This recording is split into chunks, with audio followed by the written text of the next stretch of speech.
You're listening to the Vox Media Podcast Network. This is What the Heck with Mike Heck on MMAfighting.com. Now, here is your host, Mike Heck. What the heck? Well, hello there, everybody, and welcome to a brand new edition of What the Heck here on MMAfighting.com. I am Mike Heck. Hope you're having a wonderful week, and man, and I know this is kind of cliche at this point, but there is a lot going on in the combat sports world as usual. We're coming off of UFC Vegas 30 this past Saturday. A lot of storylines came from that card. We'll discuss some of those on the program this week. Bellator had a pretty good event. PFL had a good event. Kabache Global had a lot of violence on that card. BKFC was insane. And look, sometimes with shows like this, I'm just a little forewarning here. Things happen, and they happen moments after interviews wrap up. And that's what happened on the show this week. I'll explain that in a minute, but we are officially on the road to UFC 264. There's no event this weekend. Titan FC is back on Friday. It's an interesting card there, but no UFC card, no Bellator, no PFL. And you know what? We have a lot to get to, so let's just run down the lineup. We'll get to our first guest, and we have a lot of guests. 5 guests this week on the program. We're going to wrap things up with the one championship atomweight title holder, Angela Lee. She is back in the gym, getting ready for her eventual return to action for the first time since regaining her title in October of 2019. She is a mom now. There's a atomweight Grand Prix coming up that's been postponed a couple of different times that she's going to have her eye on very closely. She's going to wrap us up a little bit later on. A lot of people wondering what's going on with Angela Lee. You're going to have some answers coming up to wrap us up. Julija Avila had a sensational performance on Saturday. Submits Julija Stoliarenko. Once again, did not get a bonus, but I think she got a little bit more than a bonus because a tremendous weight was lifted off of her shoulders with that win. More on that coming up later on in the show. Tanner Boser got back on track, snapped his two-fight losing streak, stopped Ovince Saint Preux in the second round in the co-main event of UFC Vegas 30. UFC Vegas 30. UFC 30. What am I talking about? UFC Vegas 30 this past Saturday. Little mired in controversy, through no fault of his own, by the way. A good win for the Bulldozer. We will hear from him coming up as he's back in quarantine once again in Canada after yet another fight. Justin Jaynes put it all on the line against Charles Rosa in more ways than one. He came up short via split decision. He was one of the big stories heading in because of an interview he had done leading into the fight. He put his show money up at the betting window and lost a split decision. We're going to get his reaction to that and more. I mean, I have so much respect for that guy for coming on here and talking about it. It's pretty amazing. But first, you heard the news last week. We talked about it last week. Ariel Helwani is coming back to MMA fighting. The MMA Hour is coming back in August. And let me just throw in there, because I know how people react to these types of things. We literally did this interview, and literally 10 minutes later, we confirmed the Derek Lewis versus Cyril Gane fight. So there is a stretch in this conversation we talk about like where Cyril Gane goes from his win, and we weren't really sure. And then this happened. Okay, that happens sometimes, folks. We did react to that, myself, Jose Youngs, and Sean Al-Shadi. Go back on the archives and check that out. But Ariel and I basically hit record. We shot the breeze, and here is that conversation right now to kick us off this week on What the Heck. All right, so if you were living under a rock last week, a lot of people had been wondering what the future looked like for this gentleman, but we got a lot of answers last Monday, one of which has to deal with this here website, MMAfighting.com. The flagship show in mixed martial arts is coming home. The MMA Hour will be back in your life beginning August 16th, twice a week with this man, Ariel Helwani. Welcome to the program and welcome home, my man. How are you? Oh, thank you, Mike. It's great. I don't know if I've done anything related to MMAfighting.com over the past 3 years. I might have missed something here or there, but this feels like my first trip back home, being on your show, and it's great to be on your show. And you've done a fantastic job over the past year plus, and I was very happy when you joined the team because your roots date back several years to the MMA Hour and to Rick's Picks and all that stuff. So it's great to be home. And of course, we could get into everything, but I appreciate you wanting to talk to me. And it's just really nice. It's nice to be around friends, and it's nice to be around such great colleagues. Well, I appreciate the kind words very much. I'm sure there was a giant weight lifted off of your shoulders getting to finally reveal this news. It took some time, obviously, to put it all together, but here we are. So I guess a week since this announcement was made, the road has been mostly paved. There might be some other things being added to the mix in the future, but the MMA Hour is now back. Like, how does it all feel now that it's out there and everybody knows about it? Oh, man, a massive weight lifted off my shoulders because if I'm being honest, so I left MMA fighting in 2018 and felt like I left on pretty good terms. The only reason I wanted to leave, the only opportunity I would have left for was ESPN because it had always been a dream of mine to work for ESPN. Signed a 3-year deal around late summer of last year. Started to feel like maybe it would be best to start, thinking about the next step. That perhaps maybe I wouldn't go back to ESPN. So really, this has been on my mind for almost a year.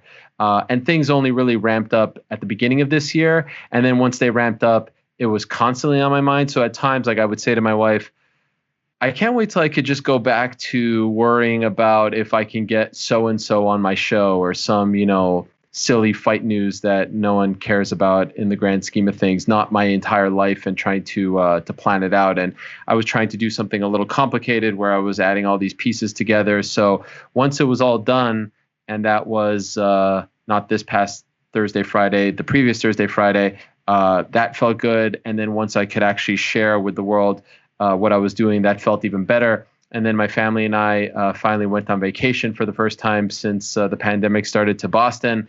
And that felt really good to be in a different setting, to give my kids and my wife a vacation of sorts. And I've never really taken a break since I started.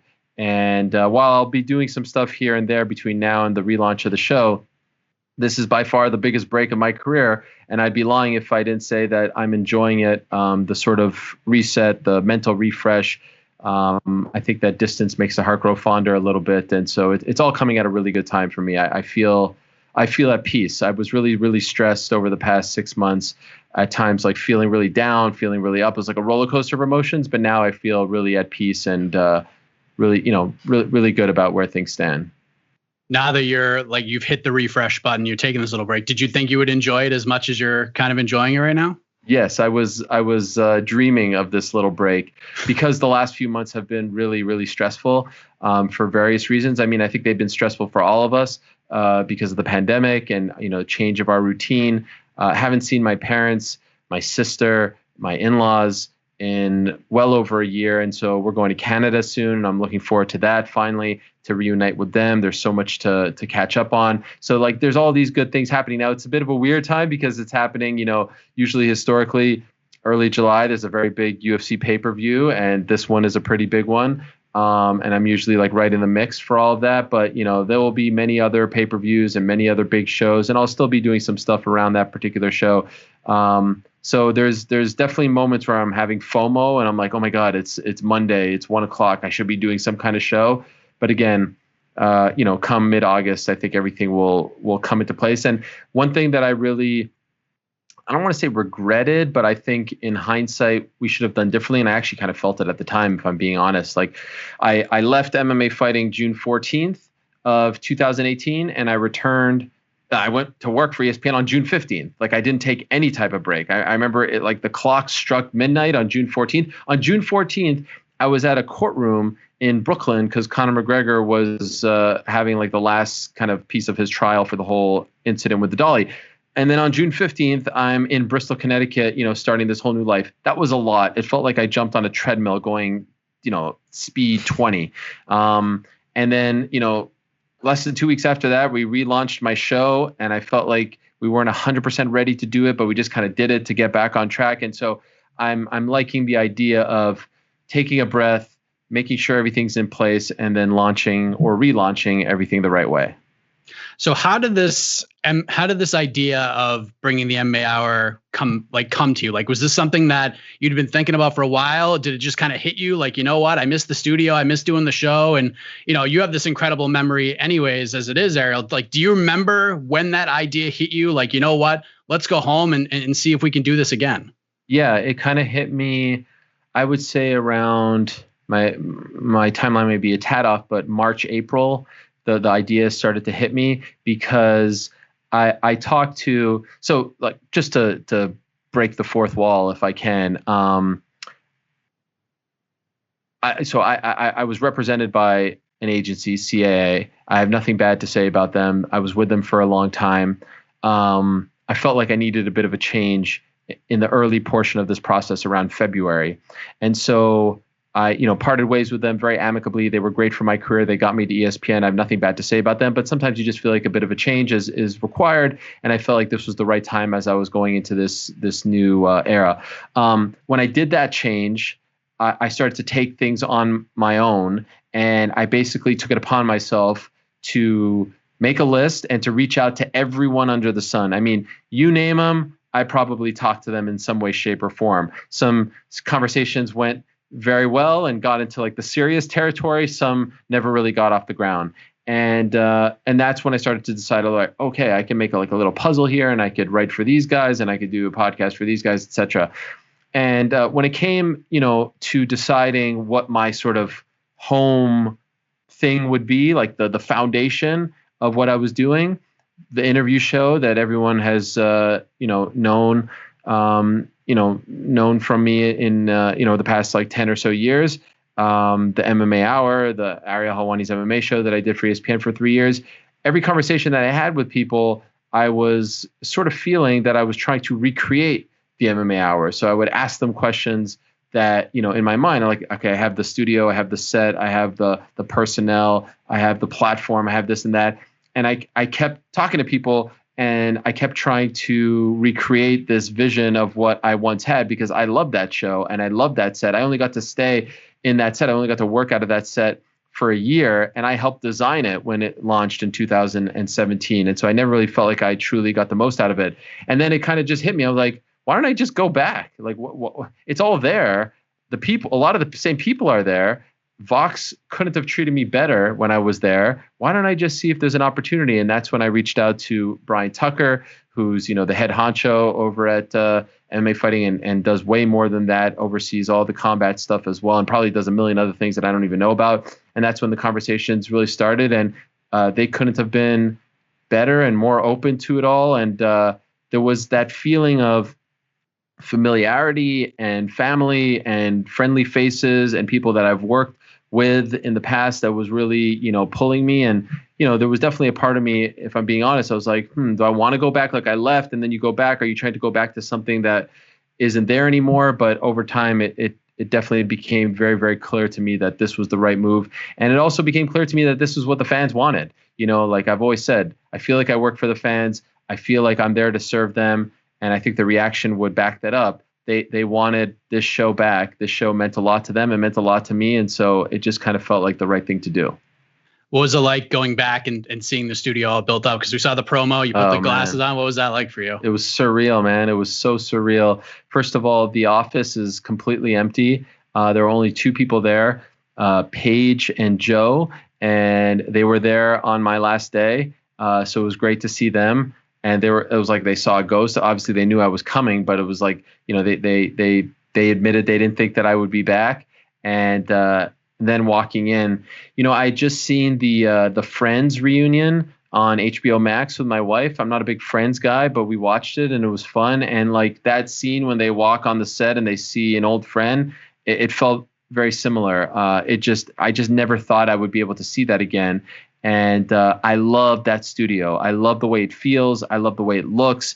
I love the way, where it is. I just love the desk. I love everything about it. And to sit back there, the microphone, like these are things that I appreciate way more now for various reasons, and just to sit back there. And also, I haven't been in a studio for the past year and a half. I've been doing shows from home, and I miss being under the lights in the studio, feeling like there's a show there, that I'm not just doing stuff, while wearing, sweatpants. And so like all of that together, coming at this time when everything was coming together and signing all this stuff, like it truly felt like medicine for my soul. It felt like I was coming home. It was a great feeling. And I'm very excited to get rolling again.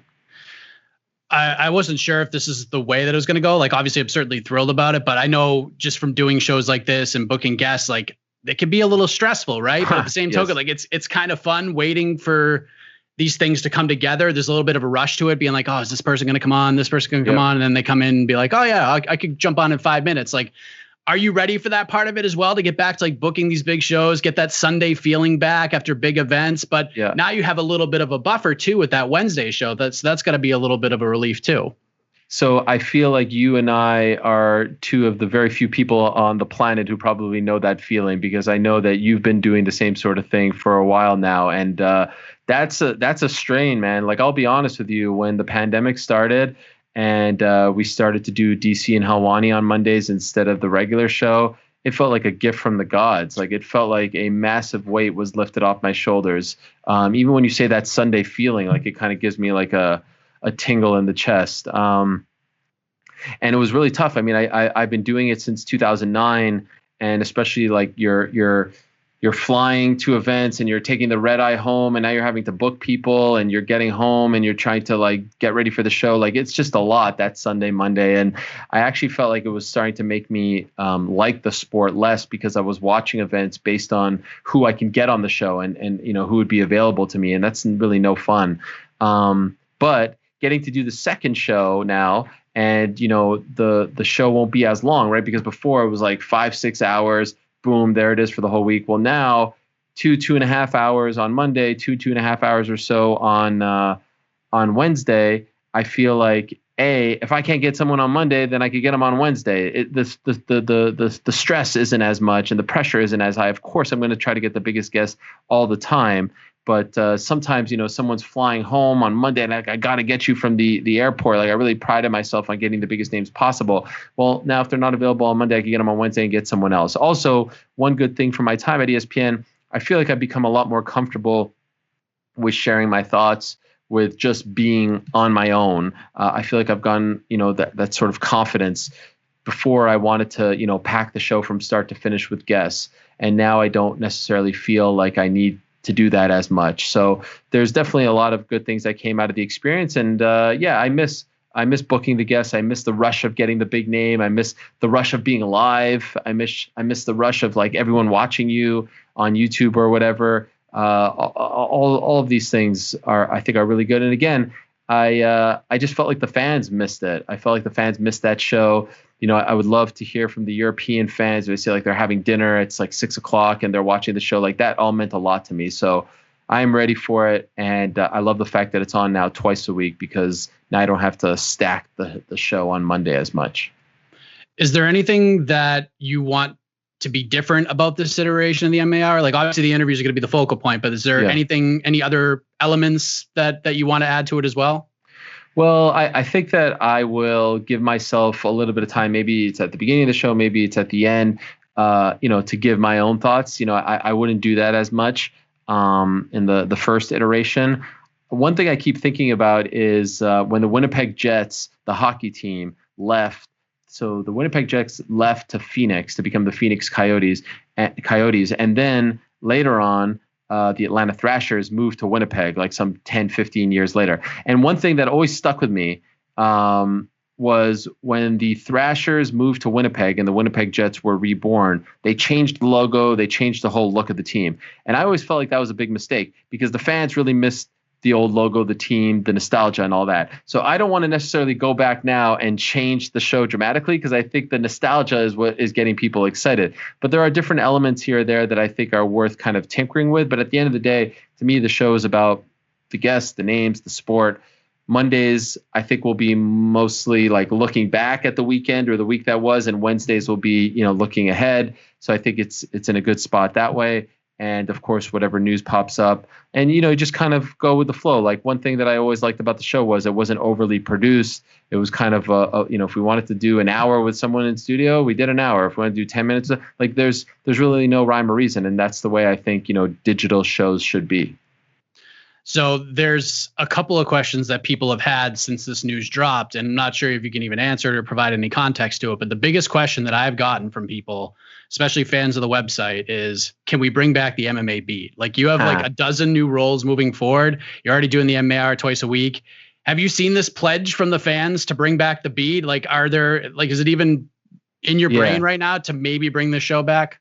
Yeah, so I have thought of that, and I even thought about, maybe Mondays would be the MMA Hour, Wednesdays would be the Beat. I think the MMA Hour is the sort of dominant brand. I think the Beat definitely has a lot of brand recognition with the fans, and I think it meant a lot to people. A lot of us aren't as local right now, and I actually think that's okay. I think that one thing that we've learned over this past year and a half is that you don't have to all be in the same room, and the shows could be just as good. Witness what you guys have done over the past year and change. So one thing that I've thought about is almost like to make the MMA Beat like a segment within the Wednesday MMA Hour. You know what I mean? And so it's just the name of a ton of shows have different segments within the show, right? And so you go like 30 minutes with members of the team, you and Sean, AK, definitely not Casey. I have no idea who let that man on air. And that's one of the main reasons I wanted to come back was to get him off air. But you know what I mean? I feel like that could be a really fun element to the Wednesday show. So I've seen that. I think it could make a lot of sense. And I would be down if you guys would be down as well. I'm definitely down. I think you made a lot of people happy with that response right there. So, do you have a couple minutes to talk some fight absolutely. stuff? Yes, yeah, absolutely. Talk some fight stuff because I thought you just wanted to break the fourth wall and talk about contract stuff and all this nonsense. But no, I love talking fight stuff. Yeah, let's talk some fight stuff. People don't want to hear about that. They're already happy you're back. Then now they got teased of the MMA Beat a little bit. They're thrilled. Now we can talk about anything. We're good to go. All right. Ciryl Gane got a very good win on Saturday night. And I brought this up on our preview show, so I want to get your take on this because the fight sort of flew under the radar as a top 5 heavyweight main event because this division just has way more unanswered questions than it's had in the past. And the timing of this fight wasn't great because of those questions that we don't have answers to. So Gane looks good against a massive, dangerous guy like Alexander Volkov. Where does he go from Saturday night? Because he's in a really interesting spot right now, but I don't know if it's like a good thing or like a not so good thing. Okay, before I answer that question, I do have to ask you a question since we're fully moving on here. You need to tell, because I don't really even know the real story behind this. You need to tell us all, and I apologize if you've addressed this. You need to tell us the Rick's Pick story. Like, how did this happen? Okay. What, like, how did you, I mean, first of all, it's such a so old school MMA fans, MMA Hour fans will remember Rick's Picks with New York Rick, Eric Jackman. You did the jingle. It was a fantastic jingle. Like you would think we paid thousands of dollars for this jingle. I need the real unfiltered behind the scenes story as to how this whole thing came about and how you produced such a great song. Okay. I don't think I've ever actually told the story. I think people just knew that I did it. So I was an avid MMA Hour listener.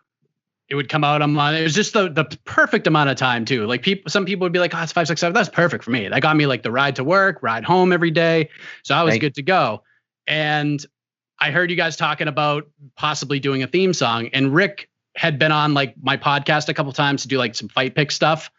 So I don't know why I thought that it would be like a good idea for me to try to put something together. And I remember you mentioning to Rick, you wanted maybe some kind of like Motown theme or something to that extent. And I was like, let me see what I can do. And just during like my off time in the radio station when I was on the air, I just started playing around with stuff and I found the actual track that I wanted to use. And then I tried out a bunch of different things like voice wise. And then once I got like sort of the female voice going, the Rick's Picks. Yeah. And I was like, all right, I'm off to the races. So I wrote the song and just did it. It probably took me like 4 hours total to put together. Wow. That's it? Just off and on. Yeah. Once I had the song, I was good. I was who's off the to female? Races. Me. Oh, so you just changed the voice. Yeah. I just put a little bit of a tone on it. I deepened the guy who actually sang the song. Who sang the song? Me. That's amazing. And what were you worked for a radio station? Yeah, I did afternoons for a radio station out in the Berkshires. Wow. And what was the content? Sports? No, it was just I was on a hit radio station, but I did a lot of production stuff too. So I like produced a lot of commercials and did a lot of different things. So once I learned how to do that, I was obsessed with it, like all different things you could do with the programs and everything. So once I put that together, Rick came on to do picks for one of the upcoming pay-per-views. And I was like, Rick, I want to play this for you, like live on the air. And I played it for him, and he was like, and that was it. As soon as he heard, he goes, I'm sending this to Ariel. We're going to have it on the air Monday. Wow. That is wild. That is amazing. And when did you leave the radio station? 2019. We were going to try to move to a different part of the state. So I got another job, like doing something still in radio, but not on the air. And I just didn't like it. Okay. We did it for like 6 months. It just didn't really work. And then from that point, that was when I had the conversation with my wife, and I was like, give me a year to do this MMA thing full time, and let's see what happens. Wow. And, 9 months later, I'm with MMA fighting. So and crazy world. How'd you get the MMA fighting job? Constant emails. I bugged Brian Tucker for months. That's amazing. Once things started, once the team started going off to different places, there were openings, and I was like, I'm just going to shoot emails and see if he'll actually respond. And I think it was probably like after the 16th email, Brian was like, okay, I'll talk to you. We had a conversation, and there we go. And it was like right before the pandemic, right? I came on like literally the day before everything shut down. Jeez Louise. Yeah. What timing?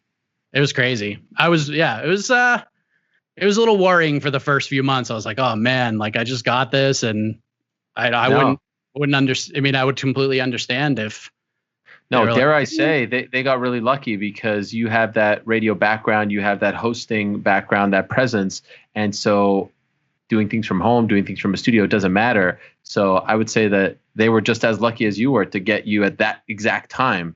So it's amazing the way that all worked out. That I believe that all these things kind of happen for a reason. I'm a big believer in all of that. And I remember when you joined, it was great. I was like, oh my God, the Rick's Picks guy. I didn't really know about your background. I'm sorry. I knew you had the podcast as well, but I didn't know about the official, professional radio background. So I thought it was just a great story that you like finally made your way there officially. And then when you started doing the stuff, I was like, oh, this is great. You have someone from home that's able to do this, that actually knows what they're doing. Because, not to sound like some kind of snob, but I think everyone thinks that they can interview. Everyone thinks that they can ask questions, but like, I believe there's an art, there's a science to it. And I know that sounds incredibly pretentious, but I do feel like you have to know some things when you do it to do it the right way. And them. So I think that it's wonderful that it happened like right then and there, because let's be honest, it would have been Casey asking the questions or something, and the whole ship would have sunk at that point. So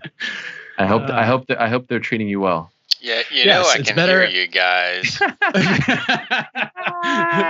Speaking of fourth walls, I'll be editing out this slander. Don't worry. Oh man, that's hilarious. Yeah, it's way better doing this than talking about Ed Sheeran's new song or I love Lady Gaga's new album. I like him. I like him too, but when you hear the same songs over and over again, it's better having different conversations at a different level with some of these fantastic people like yourself. I will go back to your question now that I got that out of the way. And that is amazing. And by the way, we talked about this off air, but I feel compelled because every time I hear about the Berkshires, I get a warm feeling in my heart as well. I went to summer camp in the Berkshires. I was a counselor at Camp Taconic in 2000, and it was just a wonderful experience. It was what a lovely camp that was. I don't know if you or anyone out there is familiar with it, but one of my favorite summers as a camp counselor. So anyway, Ciryl Gane is really, really good, and he's come a really long way in a very short amount of time, in my opinion. And I feel that in a perfect world, him versus Stipe makes the most amount of sense. And here's why. Derek Lewis versus Francis Ngannou is the next title fight. Now, they wanted it for August 7th. It's looking like that's not going to happen. They're having some trouble making the fight. If you saw recently, I forget the outlet, so I apologize, but I think a Brazilian outlet, reported that the Glover Teixeira versus Jan Blachowicz fight is moving to October. And so that leads me to believe that they're trying to put the Derek Lewis versus Francis Ngannou 2 fight on the September pay-per-view, which is tentatively scheduled for September 25th. but all the parts are moving right now. And so let's say they fight September 25th. Let's say they figure this out.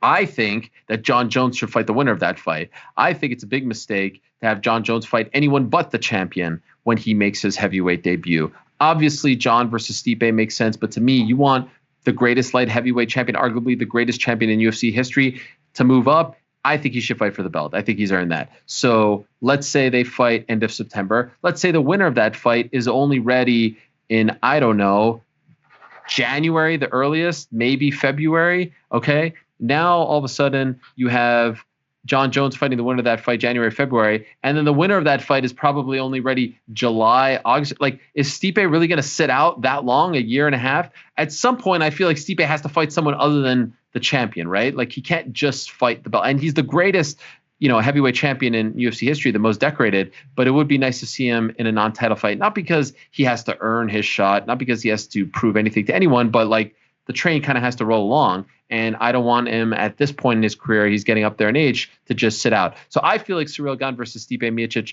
makes the most amount of sense next. Now, will Stipe take that fight? I know he's taking the rest of the year off. He's having a kid. It might not work out. So then we're talking about maybe Ciryl just fights someone like, Tom Aspinall or an Asker, someone like that.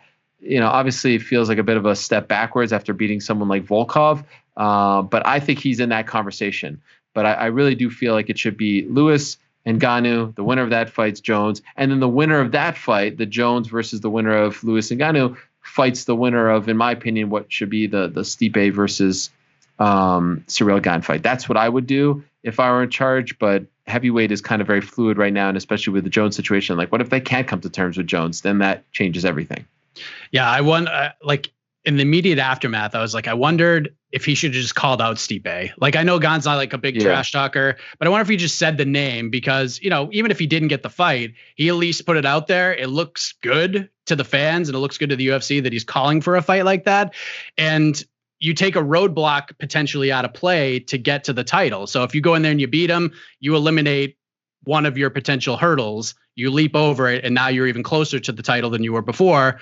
Get a little more money in your pocket. It's a tough fight. It's a risky fight considering he's in the position. But I don't know. Part of me was like, you should have just thrown it out there and saw what happened. If it happened, great. If it didn't, people are like, wow, did you see that guy? He called out Stipe. That's a pretty bold move right there. Yeah, I agree. I always feel like it's good to call people out. I also feel like we put a lot of pressure on these guys and we forget that they were just in a 25 or 50-minute fight getting their heads punched, and we can forgive them if they maybe don't remember to call someone out in that moment and they're just overcome with joy. So, I try to be less critical of them in that spot. But yes, the absolute best scenario would have been him calling out Stipe Miocic, or at least trying to build to another big fight. But if you look at the rankings, if you want to put any stock in the rankings, there isn't that much space at this point between Ciryl Gane and the top of the mountain. And if promoted correctly, could you imagine somewhere down the line, potentially in 2022, definitely in at least 2022, Francis Ngannou versus Ciryl Gane, the two former teammates fighting in France? Like, could you imagine how big that? I mean, you couldn't have scripted a better scenario for the UFC. Of course, a few things have to happen between now and then, but holy smokes. I mean, that would be one of the biggest fights in the history of European MMA. And it just so happened, to coincide potentially with the UFC's debut in Paris, in France. That would be incredible. I agree. A couple quick things before we let you go. We obviously get a small reprieve from UFC action, and it's on to Vegas to UFC 264, Dustin Poirier versus Conor McGregor 3. I thought the promos on Saturday for this fight were fantastic. It got the juices flowing a little bit. I'm definitely more excited about the fight after watching those promos. I know there's no title on the line. A shot at the title could very well be on the line, but overall, like, when you look at these two guys and what they stand for as fighters, what they have done in their career, outside of title contention and all that stuff, what's at stake for both these guys on July 10th? Oh man, I mean, there's the obvious, right? Like, Conor has to get back on track. He needs this victory, not because of title contention or anything like that, like just for his brand, his popularity. Like, Conor will always be popular. He'll always be the biggest star in the sport, but I do think a win would help him exponentially. And And then you want to go to the next level, like the winner of this fight obviously will probably fight for the belt against Charles Oliveira. Dustin Poirier gets a chance to fight for the undisputed title again. Dustin Poirier gets to essentially win the series against Conor. Doubtful that they fight for a fourth time. I know it's happened before here and there, but pretty doubtful. So he'd be up 2-1. But I just think it's one of those things where like there's almost something poetic to this fight if you think about it, because Conor beats Dustin as he's coming up. Dustin's the guy who says, you can't get past me. You're all hype and all this stuff. He beats him. Dustin is crushed by the loss, needs to kind of reinvent himself, figure himself out. Meanwhile, Conor is on this trajectory. Okay, a bunch of stuff obviously happens in between. They meet again, several years later. What is it? 6.5 or so years later. And Conor's on his big comeback tour. He stumbles. Dustin wins in the midst of his reinvention and connecting with the fans and this following, and he's starting to become the man and become a lot more famous and a lot more money, and finally Khabib is out of the way, so could he be the guy at 155? And so they both have this thing, and now it's Conor who's at the crossroads. Dustin again trying to stop him from getting over the hump. Dustin trying to punch his ticket. Like, there's just so much there in terms of juicy storylines, and it's one of those fights that doesn't need a belt, in my opinion. It would be silly to have made this for a title or interim title or anything like that. I think they got the best of two scenarios. They got to make Charles Oliveira into a star. He gets the parade, he gets his moment, all this stuff. And then you get this fight that doesn't need the belt, and then the winner of this fight fights Charles Oliveira, who's as hot as can be. I mean, it's just great stuff. Also, it's July 10th, and I won't bring up the fact that the last few International Fight Week cards feel like they have been cursed and things have happened, and so hopefully it all comes to fruition and everything is good, and it just kind of feels right. Conor fighting in July, this big fight, just everything about it feels right. It feels good, and I love the symbolism. They posted that video, the Man in the Arena video with Dustin. I mean, I'll be honest, sometimes the UFC leaves me scratching my head with their promo work. That was a good one. That was a job well done. I really enjoyed that, and I thought it just kind of hit all those emotional tones that I'm speaking of here. So yeah, I'm excited. 264. Let's go. July 10th.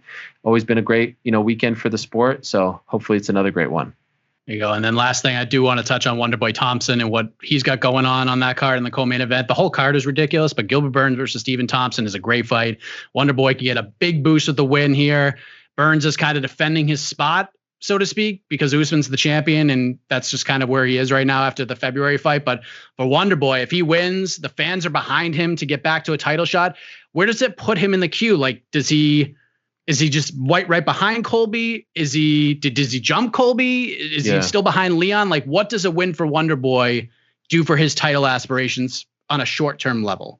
Yeah, and it is a really fun fight card. I'm bummed that we're not getting the Kevin Lee Sean Brady fight. I really like that fight. Return of Kevin. Brady's on a roll, but that's a really interesting fight. I don't think that Wonderboy, I agree with you, the fans are behind him. It would be nice to see him get a shot. I don't think that he would jump over Colby. I don't think that he would jump over Leon. I suspect he would be maybe at that point one away after the win over Gilbert Burns. Like, Gilbert Burns, to me, in my opinion, has no pressure on his shoulders here, right? He just lost to Usman. Usman doesn't look like he's losing the belt anytime soon. So, hey, just you get a win over a Wonderboy. As you said, you keep your spot, you're in position, see what happens in Usman's next fight. He has no pressure on his shoulders, and Gilbert's still a tremendous fighter. Wonderboy is the guy who's trying to work his way back in there. The guy that he lost to twice when he was champion, Tyron Woodley, is now out of the promotion. So there's a path for him to get to that title shot. He just has to beat the likes of Gilbert Burns and probably one more after that. So a lot of pressure on Wonderboy Thompson. But he's always been that guy who, at least over the last few years, like, he wins that big one. It's just the really big one that he hasn't been able to win. So I'm really looking forward to it. And I think it's an interesting style matchup as well. Like, does Gilbert stay standing with him? Does he try to take him down? Does he go back to a little more of his jiu-jitsu roots? He almost freaking knocked out Kamaru Usman. It's like we almost forgot about that at this point in the first round of their fight back in February. So close to becoming champion. And I'm sure that's eating him up inside. So it's a great co-main for a card like that, and it's a really interesting style matchup in terms of, we know what Wonderboy is going to do, we know his style, we know what he wants to do, but Gilbert to me is the real interesting part of this story, because A, he has no pressure, and B, I'm curious if he tries to take him to the ground and use his grappling more than he has in recent memory. It's a great fight, great card, and a lot to look forward to this summer, including the return of the MMA Hour, August 16th, here on MMAfighting.com. And I get to do it in a studio. Yes. I get to do it in an actual studio. I get to leave my house. People think that I'm afraid to leave my house. Now, I would tell those people, kayfabe, my friends, kayfabe. Sometimes we say things that aren't always exactly true. Like that was me playing a character, guys. Come on, of course I've left my house. I've left my house since haven't worn a mask since the beginning of this whole thing. No, I'm just joking. It is great. It is great to be back. You have done a phenomenal job. Everyone has done a phenomenal job. And I'm just really happy to be a part of the team. And I'm happy that some of the familiar faces are still around or are back as well. Shaheen Al-Shadi, Casey's there, Guilherme is there, obviously Brian is there, Jed is there. This is the big problem with trying to name names off the top of your head. I'm trying to think of if I'm missing anyone else. AK Lee, of course, my fellow Canadian is still there, kicking ass, very sassy AK Lee. But what's exciting is the new faces as well, part of this new era. Jose, yourself, Steven, Damon, Alex, if I'm missing anyone, please forgive me. But you get the sentiment. It's just great to be back. They say you can't go home again, Mike, but I'm here to tell you can go home again. And I just can't wait to be unfiltered. I can't wait for the shackles to come off. I can't wait to just say what I want about whomever I want, however I want, to do it from that studio and to talk to the biggest names in the sport and to do it at the place that was so near and dear to my heart for almost a decade, MMAfighting.com. So it's great to have this reintroduction via your show. I appreciate you having me on. And I will apologize to you publicly. I've sort of given you a bit of the stiff arm over the last few months, only because I knew this was coming, Mike. And I thought it would be. Now, imagine we would have done this in May and you were like, I wasted it, right?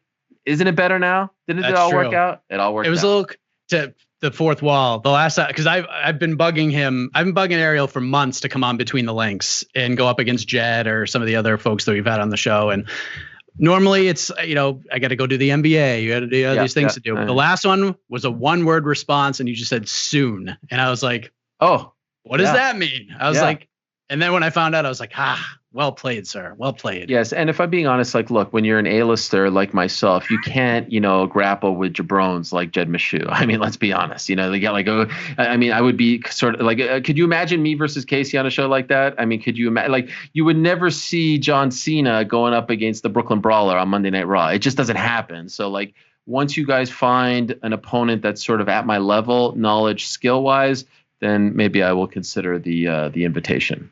All right. Well, we look forward to that. We'll have to scour the depths to try to find such an opponent for you, Ariel. But thanks, man. I appreciate you coming on. And man, am I excited for August 16th, man. Welcome back again. Thank you, Mike. I appreciate it. For the second straight week, a little bit of a Talking Heads opener. This time with Ariel Helwani. Don't miss the return of the MMA Hour, August 16th, right here on MMAfighting.com, Mondays and Wednesdays. Coming real soon as we move ahead to the Guitar Hero, Justin Jaynes. Big story heading into Saturday night. Lost a tough split decision, and now let's see where he's at right now on What the Heck. All right, let us move ahead to another one of the big stories heading into this past Saturday's UFC Vegas 30 event. He made a lot of headlines coming in, mostly due to the belief in himself. Unfortunately, it did not go his way. He dropped a split decision to Charles Rosa after a fun 15-minute battle. So I appreciate him coming on to discuss the aftermath of it all. Justin Jaynes, kind enough to join us on What the Heck. How are you, sir? I'm doing well. Yourself? I'm doing great. So let's start with all the attention you got heading into this fight, because you did an interview, I believe, with Overtime Heroics, and you let it be known that you were betting your purse on yourself to win this fight. Unfortunately, the fight went the way that it did. How does it all feel a couple days later? Man, it's just another day in the office, man. I was prepared, as I said, for all outcomes. Win or lose. Whether I won the bet or lost the bet. Again, I was prepared for all outcomes. Obviously, it doesn't feel good. I gamble a lot, man, but that's by far the biggest win. Just come up short in a split decision really sucks. But it is what it is. I'm a grown man, and I'll pay my debts and on to the next, man. I still believe in myself, and I would have no problem doing it again. How did you score the fight? I don't know if you went back and watched it after the fact, but how did you score it in your own mind? It's just a slippery slope on, especially scoring for MMA, because I do feel Charles had more volume, but he wasn't landing any shots. I mean, like I'm not bruised up. I wasn't, it's frustrating, man, because when I landed my shots, I was cracking, and when he was landing his shots, I mean, they're like mosquito bites, man. So I thought I won the first round. He took me down with like 40 seconds left in the first round. I reversed out of it relatively quick. That kind of negates the takedown, I feel. And again, landing the stronger strikes, I thought I won the first round. Going into the second, we ended up in this awkward position where he was hammer fisting me, but again, not damaging shots. I lost the second round for sure, just because of that awkward position we were getting in. I come out slugging in the third.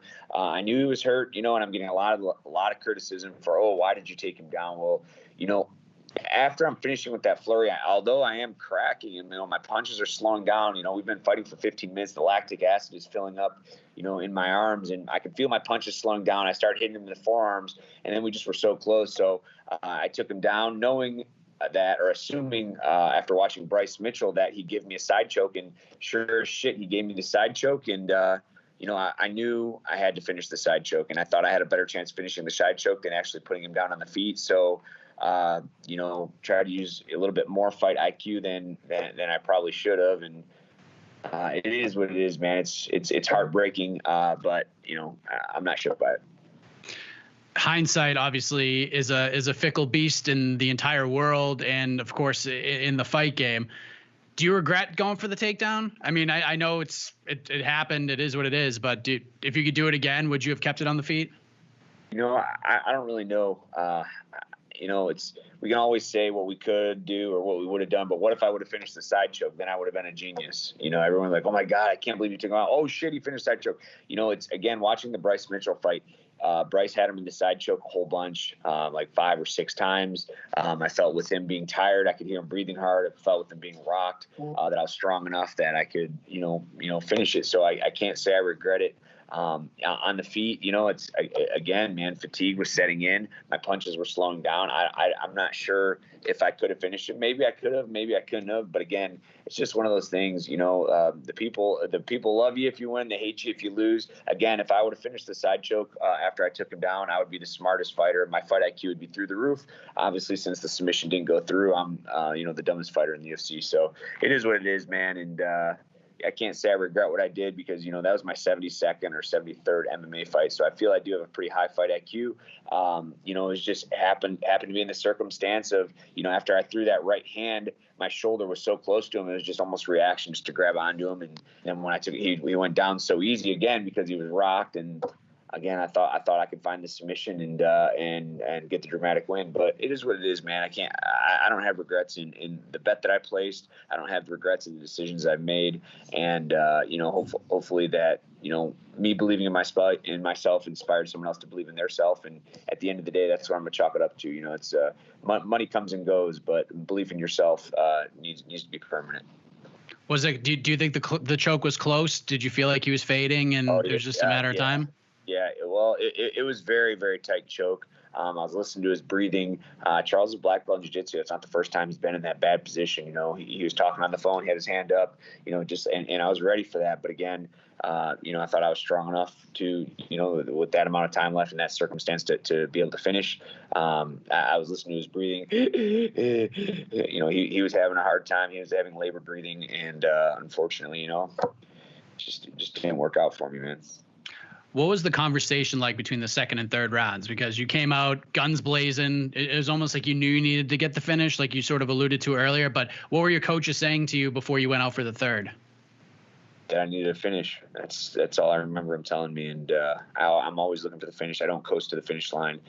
Even if I had won the first round, the second round, I still probably would have done the same thing in the third. Again, I'm not fighting. I don't want to fight for boring fights. I want drag them in, throw them out, bang them up.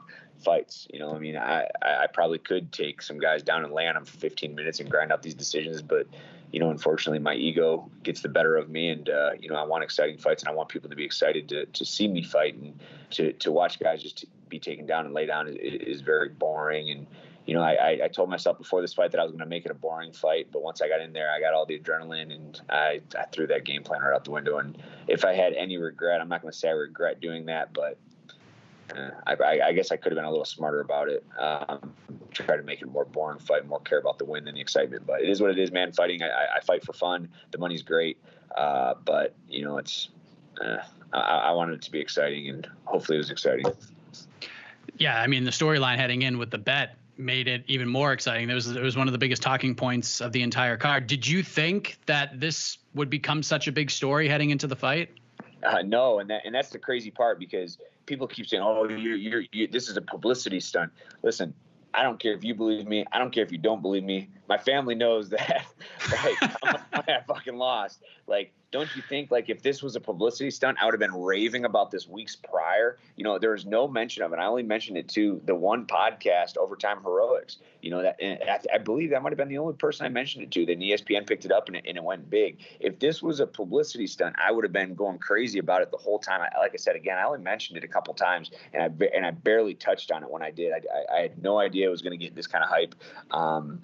It's one of those things that it all started with a teammate of mine, last year, the year before, told me, he goes, "I'm going to bet my whole purse on myself." And I was like, holy shit, that's gangster. Like that's a gangster move. And then he didn't do it. And I was like, well, I got that fucking, like, I was like, oh, wow, that's dumb. And then, I was talking to, Eric Nixick at the gym, and I told him I'm going to do it. And he's like, dude, that's fucking awesome. And, after when I say I'm going to do something, I do it. Obviously I could have backed out, I could have backed out, the week of, because, I did all my bets through credit. And, unfortunately, now my paycheck's gone, but I had no idea I was going to get any publicity with this. I had no idea that it was going to, get this big, but it is what it is, man. And haters are going to say it's fake, and it is what it is, man. I look at my bank account this morning and I know it's not there. What was the actual number? It was right below. It was like right around 20,000. It wasn't 25,000. What I said in overtime is it's going to be, I was going to pay my show money. And he said, what is that around? I said, it's around 25,000. Well, I still have to pay my manager, and I still, and although my coaches did say that will ride or die with me, it's,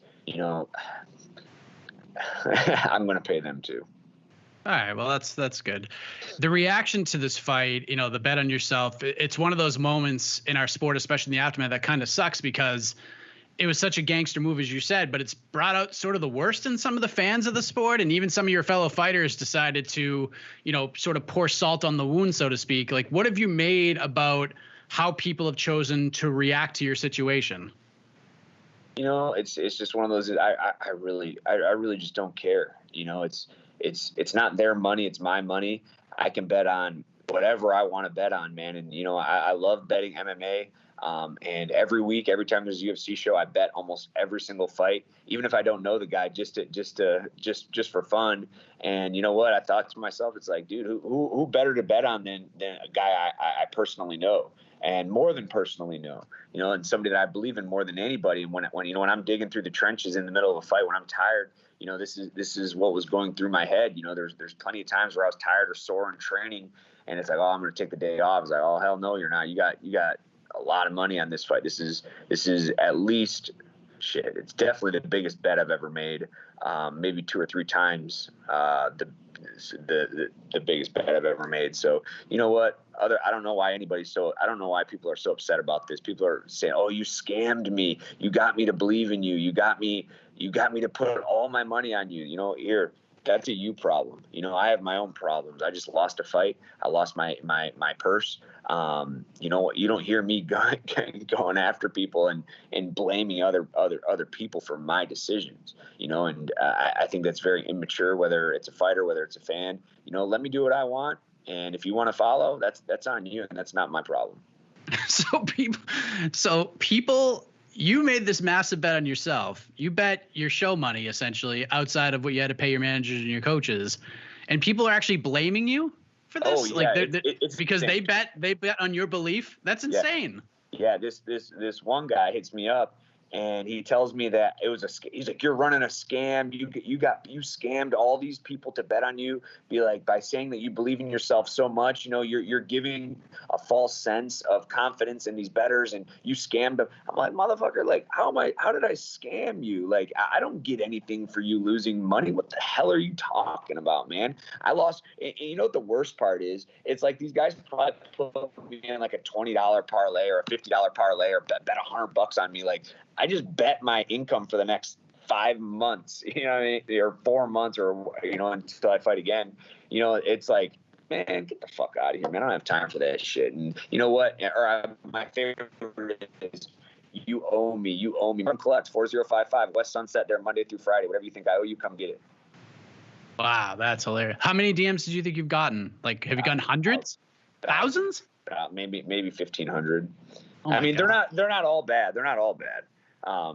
I'd say it's probably 30% of them are bad, you know, and then the other, and I get a lot of praise. There's a lot of people that, you know, like, hey man, that's a gangster move, you know, and some of them are like, hey, I bet on you and I'll bet on you again, you know, for someone that believes in himself that much. And, you know, I put it all on the line. I never folded at any time of the fight. You know, I was always trying to knock them out. I was always looking for the finish. You know, when people take guys down, like I've seen guys get rocked and they take them down, they just hold them. I took him down with the intent to finish. I took him down with the intent to submit him. And, you know, that's that. I was still looking to finish the fight. There's no doubt about that. But unfortunately, you know, Charles has great grappling defense, and I fell short. So, you know, these people are just delusional. I can't even imagine blaming somebody else. Like, I'm a grown man. I can't imagine blaming another grown man for my decisions. It's embarrassing, and all these messages are so embarrassing. And I just sit, and at first I was upset, and now I just laugh. And it's like, man, these people are so pathetic that they're blaming a fighter that risked everything. You know, I lost $100. Listen, I don't know where my career is going to be next month. I don't collect a paycheck this month. Like, these people don't even understand how much I've risked to do what I do or to get where I'm at. You know, my whole life has been all in situation. I come from a little town called Richmond, Michigan. I graduated with 100 people. You know, when I graduated college at Olivet College, you know, I was faced with a decision. You know, do I want to become an MMA fighter? If I want to become an MMA fighter, I have to go all in. You know, there's no stops. I'm not going to work a 9 to 5 and try and train in the evening, try and compete with the best fighters in the world. I sold my soul to the devil. I moved to Michigan. I moved away from my family. I moved away from my son for the last 10 years. I missed 10 years of him growing up so I could pursue this dream to get to the UFC. And all these people want to share me, you know, F all those guys, man. I'm an all-in kind of guy. When I say I'm going to do something, I don't half-ass it. I go all in. And, you know, this kind of was the last statement. This kind of like was my thing from the beginning of my career, whether it was financial, whether it was, you know, again, I moved from Michigan, Richmond, Michigan, all the way to Las Vegas, Nevada to train to get to the UFC. And I got there, and, you know, I wanted to go one more time all in. And, you know, I just fell short this time. So it is what it is. You're kind of in an interesting spot right now because of this whole thing. I mean, losing 4 straight, but like you said, you've been a go-to guy for the company. You've taken fights on short notice. You always go out there and you look to finish. Your battles are never boring, but you're in an interesting spot right now. Like, what do you think happens? Like, do you think you're going to get another shot? Like, has there been any indication to this point as to what will happen next? Yeah, I have no idea, man. I'm just going to play this day by day. You know, unfortunately, you know, all my fights prior to this one have all been short notice, man. And it really sucks. So I was really looking at this as my real UFC debut, you know, in shape as you saw at weigh-ins. I was in phenomenal shape, a stronger, you know, Matt Crawley, my strength conditioning coach over at the PI. He's been putting in overtime with me. All my coaches at Extreme Couture, you know, putting in the extra road work. Like, that was the real debut of the Guitar Hero, man. The 4 fights prior to that were me rolling off the couch and, you know, giving it and fighting on all heart. You know, how can I fight Devontae Smith, who has a 12-inch reach advantage on me on 3-day notice? I have to wrestle him. You know, if I was to fight Devontae Smith again, I would have a game plan to take him down, pin him up against the fence and wrestle him. But when you're rolling off the couch, you don't have the cardio to do that. So now I have to strike with a striker that has a 12-inch reach advantage on me. And you know what? Fuck it. I wanted in there, and I threw my hands again. You know, I hurt him in the first round. You know, unfortunately, I couldn't follow up. I couldn't get through his reach. Again, preparing for these fighters on short notice is tough. So, again, back to it is what it is, man. These were all great opportunities. I'm very grateful for all my short notice opportunities. But June 26th was the UFC debut of the Guitar Hero, man, and hopefully I get another shot. I don't have any expectation if I do or if I don't. I'll prepare for whatever happens. As I said before the fight, I was prepared for all outcomes. That if that means my contract's over, or if I get cut, it is what it is, man. It's a bummer, but you know what? I don't cry. I don't sulk. I'm not crying over this money. I'm not going to cry over the contract. I'm going to go home. I'm going to get back in the gym. I'm going to do what I have to do to get my contract back, and you'll see the Guitar Hero back in the cage. Hopefully sooner than later, but if it's later than sooner, it is what it is, man. I'm here for the long run. Again, I sold my soul to the devil. I'll never get the 10 years back of my son growing up. But with that being said, he's with me right now, and he's getting to see me go through all this adversity, and he's going to see me overcome all the adversity and prevail in the end. And that's what it's all about to me, man, is it's just, perseverance and mental toughness. And 20K again, losing, 20, whatever it was like a little bit over, or right around there, and whatever it was, like, yeah, again, that sucks. But at the end of the day, if I inspired some kids to go to wrestling practice one more day a week, or, inspired some kids to really hold on to a dream and really sell out and really believe in themselves in the long run, that's kind of how I'm chalking it up right now, man. Hopefully, again, I inspired somebody, whether it's a teenager, whether it's you, whether it's anybody, and they do better with their life, and I can be okay with that. I saw a picture from your Instagram probably like 3 months ago. Speaking about your son, he's gotten himself into wrestling. I saw that you surprised him. You flew back to Michigan to watch his first wrestling match. Like, what was that like for you to see him get on the mats and kind of pursue this avenue? It was very surreal. He didn't expect that I was going to be able to make it. Living in Vegas, I found out about his wrestling matches like on Wednesday. I found out about it on Monday. First thing, booked to Spirit, $600 plane ticket. And you know what? They're like, oh no, just go to this next one. He'll have one in 2 or 3 more weeks. And I was like, nah, I want to be at his first one, because, it took me a long time to get him in wanting to do wrestling. He didn't like it at first. It's a tough sport. And I don't care if, he becomes a fighter or not. I just want him to have that wrestling grit, that wrestling mentality of never give up and never surrender kind of thing. And, whatever he decides to do, whether he wants to be a doctor, whether he wants to be a fighter, whether he wants to be a ballet dancer, I just want him to be the best one there is. And, that's kind of the demonstration I'm trying to lay here is, I'm not saying I'm the best. I'm the best fighter in the world, but I'm going to take the ability that I have and the strength that I have and the mental toughness that I have and see how far I can go and hit the ceiling as far as I can go. Whether that means I'm the UFC champion or whether it means that I just have a career in the UFC. I want to take my abilities and push them and I want him to do the same with whatever he decides to do. Whether, again, if it's school, he wants to be a doctor. All right, well, he better be the best damn doctor in the world. He wants to be a surgeon. He wants to be a pianist. Whatever he wants to do. I just want him to be the best at whatever he does, and that's kind of the MO that I'm trying to leave behind for me and him. How did he react to Saturday and the bed and all that stuff? It's actually kind of funny because I when I lost in a couple fights, he was pretty emotional about it and pretty upset. And after this one, he came over and gave me a hug and he said, I thought that you won the fight, Dad, and told him how upset I was. And he goes, I thought you won the fight. I thought you hurt him more than he hurt you, and it's a fact. But at the end of the day, the only people that matter who thought you won are the judges, man. And I'm always looking for the finish. In the whole fight, I was looking to finish. Hold on 1 second. Sure. 5 minutes. Hold on. Thank you. Sorry, I'm in it's okay. I'm in a hotel with my kid right now, and housekeeping just knocked on our door. I know. So, but what was the question? I'm sorry, I lost track for a second. No, just his reaction to the loss. He felt like he won. Yeah, he felt that I won, and I'm very grateful that he felt that way. And it's I'm biased, man, and it just is what it is, man. It's a lot of people thought I won, and a lot of people thought I won, but the only people that the judges didn't. So I am judging is a tough job, but and I typically don't complain about judging ever because I'm not a judge.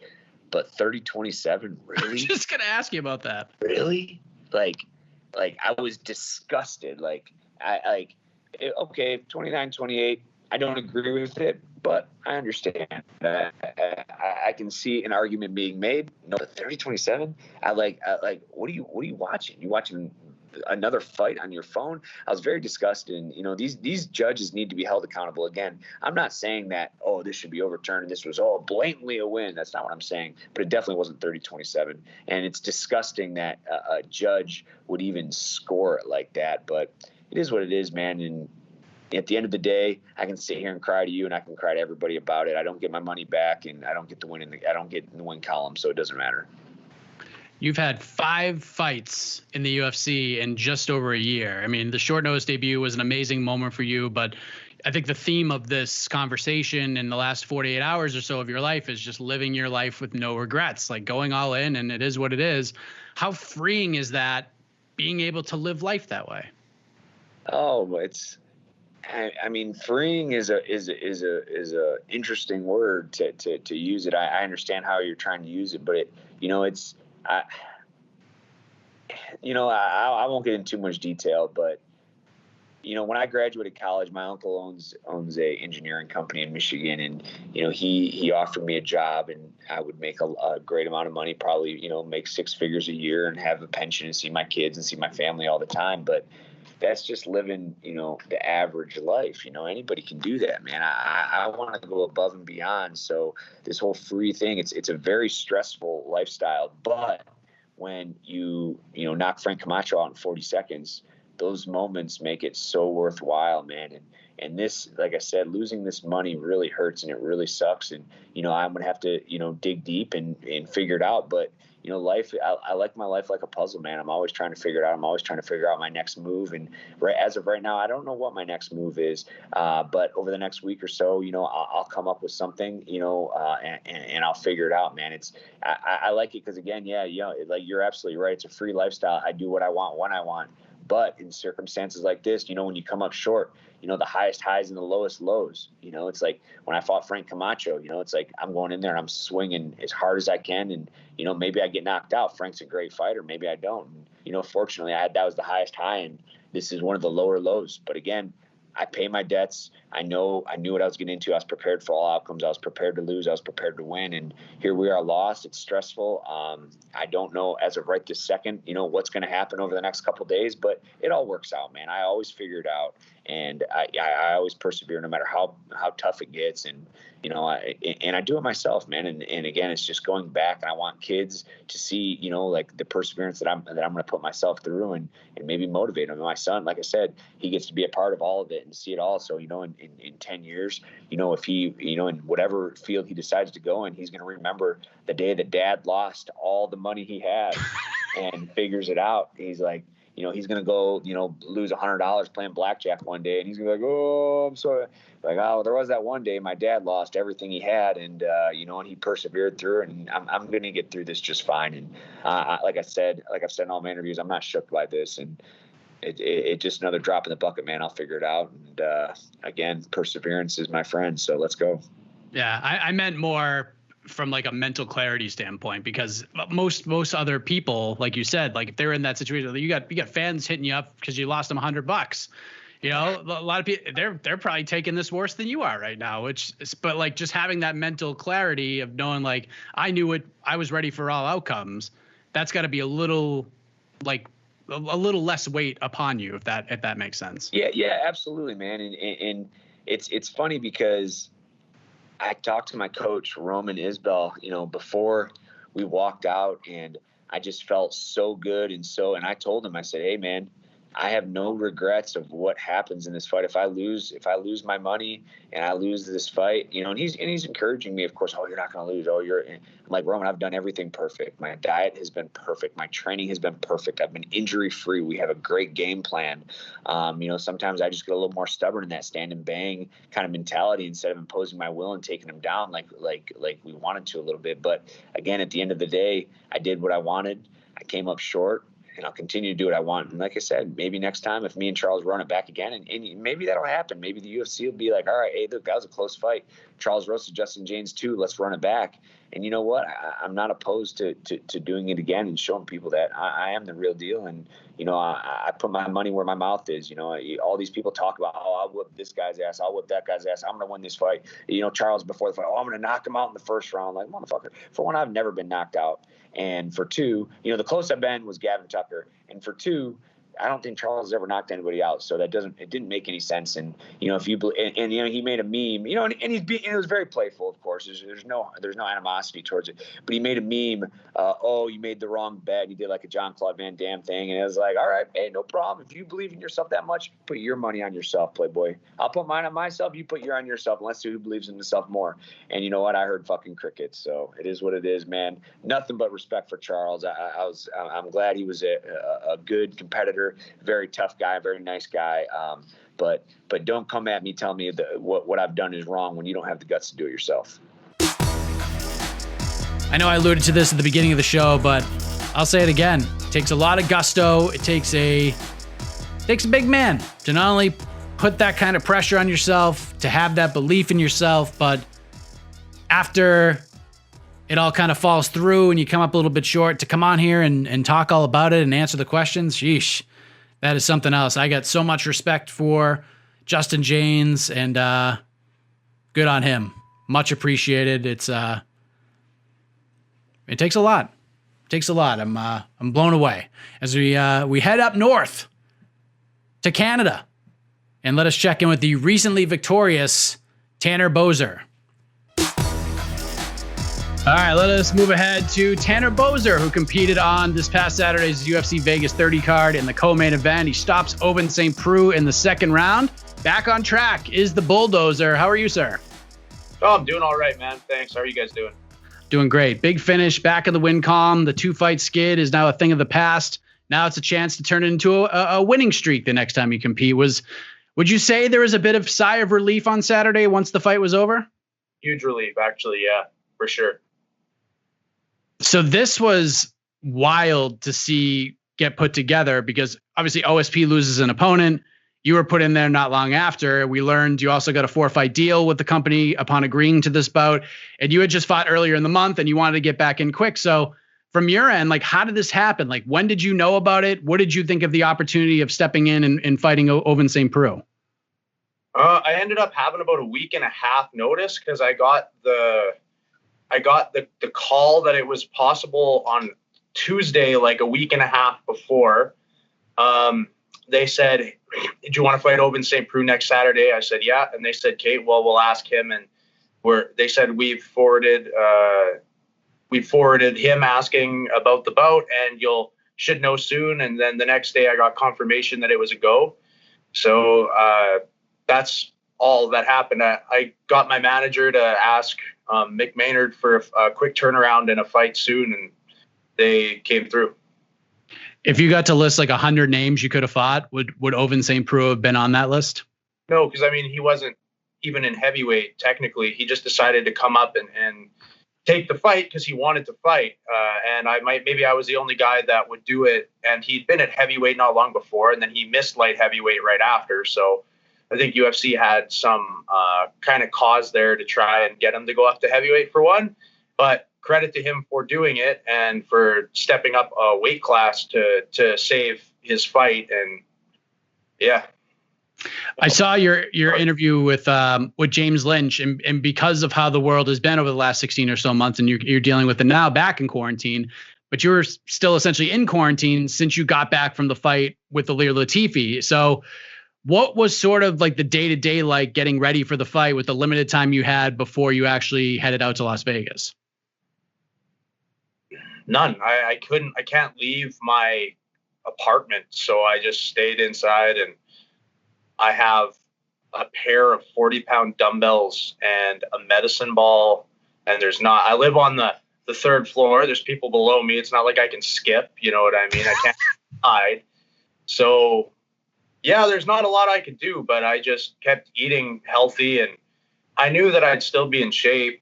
I train so hard all the time. It's not ideal circumstances, but I knew when push came to shove, I could go put in 3 hard 5s if I had to. Yeah. Did you go out like the Monday or Tuesday before fight week, or did you try to get it a little earlier? I got off quarantine the morning of the that I had to leave, so I didn't get to do anything. I got off quarantine and went to the airport. Oh man. So and this was kind of a story heading in, and I don't know like how it got to be that way, but, and correct me if I'm taking it out of context, I wouldn't say you entered this fight with like a chip on your shoulder, but it seemed as if you welcomed the added pressure of the situation, if that makes sense. Like you had lost the 2 straight, you got the new deal, you wouldn't, take the new deal as a get out of jail free card. You still felt like, man, if I lose this one, my job is still potentially on the line, or at least in my next fight, my spot on the roster could be on the line. Like, is that the right way to explain it? Like, but the extra pressure, the stakes, if you will, did the fight week just feel different for you compared to maybe some of the others that you've had? I don't know if fight week felt different, but you're right. There was a lot of extra pressure because of the spot I was in. Yeah, maybe there would have been a little bit of grace if I would have lost that one because I took it on short notice, maybe. But a new deal is cool and all, but you can be cut after any loss. So there's no necessary like 100% security there. So if I lost, then yeah, for sure. If I was given the good grace to be able to fight one more time, if I would have lost one after, then I'm out 100%. So I don't think I relished it. It's a bad spot to be in. It's not like I was stoked about it. It sucked. It's terrible to not know if you're gonna still have your job should things go sideways, but I salvaged it. And I know everybody liked the chip on the shoulder thing. Everybody kind of ran with that. I didn't really have a chip on my shoulder. There was a lot of pressure, and I needed to save myself. Yeah, I think you just approached it with a very realistic view. Like anybody in any job that was kind of in a similar situation would look at each day that, this could be the last one. Like, you know what I mean? Like, I just felt like you were real about it. I don't think like you were doing anything different. You know what I mean? Yeah, no, I don't really like the sugarcoat stuff. I keep it pretty straightforward, I think. The fight begins. Ovince is a slow starter. He knows it. Everyone who's followed his career knows it. You took advantage of that. A lot of quick movement, hard kicks to the leg, hard kicks to the body. I know you probably weren't expecting him to just come out on fire, but did you think he came out slower than maybe you had seen in his prior fights? I mean, he's had a lot of fights. So has he come out faster in some fights? I'm sure he has, yeah. But I mean, I'd like to obviously attribute that to what I was doing and not just say that Ovince was slow. Well, I mean, I came out firing, and I know I have a power advantage, and I think maybe he wasn't used to that. I kicked him pretty hard in the legs and pretty hard in the body pretty quick. Those were some hard shots, and it made him hesitant, and my movement made him hesitant. And I think it was a surprise to him that he's the light heavyweight typically, and I was faster, and that threw him off. Did you feel like that was something you were going to have an advantage with even before you put pen to paper on this fight? Like you would have the speed advantage over him, even though he was a weight class below you? Yeah, I already knew that. 100% I knew that. So second round, he gets the takedown. He's inside control. He looked to be going for that, patented Von Preux choke that had been so successful in his career, but you were wise to it. You knew it was coming. You have to mind your P's and Q's in the situation, no doubt about it. But I don't know. To me, it just felt like the longer you were on your back and the longer you weren't in that much danger, the more your confidence started to build in that moment, which ultimately led to the finish. Like, is that accurate? Did you start to feel more confident, like the more time went by and the more that you were able to avert him from putting that move on you? No, that didn't have anything to do with it. I just knew that he had a nice takedown, but I knew he used energy to get it, and it takes energy to keep me on the ground, because if you aren't expending energy, I will get up. So he couldn't keep me there forever, and then when I got up, he was tired, and he was also beat up already. I'd landed big shots, his legs were hurt, his body's hurt, and I just got up, and he was desperate. So then I could sense already that he's getting desperate. He started shooting desperate takedowns right after, and then I was able to finish him. I don't think it was because I gained confidence from not getting submitted or something. I knew not to put my arm around his neck. That's just what you don't do. Don't put your arm around his neck. It won't to you. So there you go. It was obviously a strange sequence of events. that led to the finish, because on the broadcast, the whole fence gate BS, Jason Herzog for a moment thought you were part of that as well. Turns out you did not grab the fence. In fact, you may have revolutionized the getup in the heavyweight division with the way you used your fists to start the process of getting back to your feet. You eventually did, and that was a wrap. What's going on in your mind as the finishing sequence was happening? Like the 30, 45 seconds before that, like what is happening in your mind with all of this going on besides, oh, I have a chance to finish this, man. I'm going to do it. Okay, so let's call it cage gate, not fence gate. It has a better ring to it. None of that went through my head because I'm in a fight. I'm in a fight right now, and I just got to my feet. At no point did my brain register that Daniel Cormier is over there screaming, "That's bad," like 400 times. And I didn't hear his corner scream that I grabbed the cage until after I won. These things I realized after somehow it was controversial that I didn't grab the cage. And I hate that that's the main storyline from this, because I straight up beat his ass for the whole fight. And this is the narrative. Drives me nuts. I don't think I revolutionized the game, man. It's really, really straightforward. You can't grab the cage. You can't. But you can put your hand like this and post off the cage. If I'm the only one doing that, then everybody else is really, really dumb. It was nice to see you vindicated, though. Like, you didn't do anything wrong, and people immediately thought, because of how the broadcast was portraying it, that you grabbed the fence. And then once we saw the replay, there was no fence grab. Like, did that even affect you? Like, does the vindication even matter at this point, since you didn't do anything wrong to begin with? Like I said, it's annoying, but I won, and I won fair and square, and I had a great performance, one of the best ones of my life, probably, against a guy with a pretty big name. So, no, it doesn't matter. All of those dumb opinions don't matter. Just like when you lose, the same people that are just, talking shit, they don't matter either. It's whatever. You win, you lose. People are going to find something to talk shit about. Is it annoying that the broadcast was so adamant that I grabbed the fence? And they kind of created that narrative. People are impressionable. And when they hear the people who talk on TV say something, they believe them. So is it annoying? Yeah, I guess. But I mean, my win bonus is going to be in my account in a few hours. There you go. So it doesn't really sting at all that there was any controversy. I mean, it's annoying, but in the end, again, you got your second half of your paycheck. You went home with a win. That's all that matters at this point. Nothing else. That's all that matters. Yes. So now what do we do? Because you finished the Latifi fight. You want to get right back in there. You got right back in there. You got to finish. It was definitely one of your better performances of your career, and you've had some damn good ones. What do we do now? Like, do you want to smell the rose a little bit, or are you hoping that like that phone rings as soon as possible and you can get right back in there?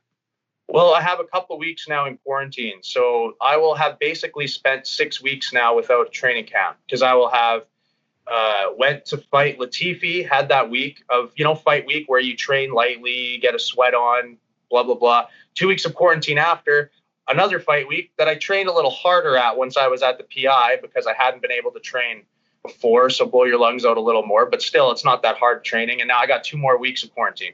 So that's 6 weeks of not training, really. So I got to get back to training now. And in 2 weeks, like when I can. And then I got to train for a bit before I fight again, because at a certain point, it just becomes foolish.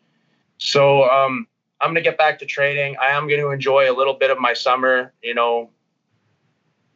I'll look to fight in the fall, I think. How does Tanner Boser enjoy a summer when he doesn't have a fight on the books? Like, what are some of the things you're going to do with the nicer weather? I like to go to the mountains once or twice, to Canmore area. I love it there in Alberta. I'm from Alberta, but Canmore is about a 5-hour drive from Edmonton, and I love it there. I like to go home a bunch to Bonnyville, see my family and some of my friends. Probably go to the mountains with my girlfriend, and probably go back to Bonnyville and see my family, go fishing a little bit. Nothing too crazy, but just a little bit where I don't have a fight impending, so I can, have a few beers and chill out a little bit. Not for long, just like a week or two, and then get back to full training. I'll still be training those weeks, but have like the weekends off kind of thing. Were you bummed there wasn't a Monster can up on the desk when you were doing your post-fight scrum? Like, what was that all about? I don't know, it's just water in a monster bottle on the table.